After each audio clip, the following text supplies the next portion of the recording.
Hi friends, ఈరోజు కొత్త అమావాస్య శుభాకాంక్షలు అందరికీ. ఈరోజు ఏంటంటే కొత్త అమావాస్య వచ్చిందంటే అందరికీ గుర్తుండాల్సిన ఒకే ఒక గుడి ఏంటంటే నూకాలమ్మ తల్లి. ఈరోజు ఏంటంటే నూకాలమ్మ టెంపుల్కి అయితే వెళ్ళిపోతాను అగ్రహారం.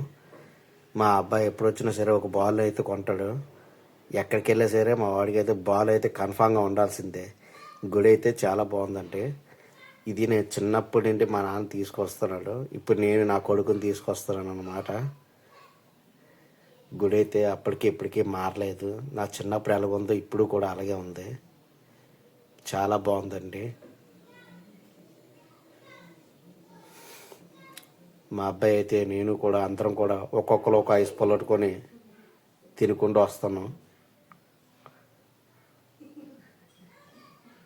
ఏదైనా సరే కొన్ని కొన్ని అనుభవాలు చాలా బ్యూటిఫుల్గా ఉంటాయి. నేనైతే గుడికి చాలా దూరంలో వచ్చేసాను, అయినా సరే చాలా బాగుంది.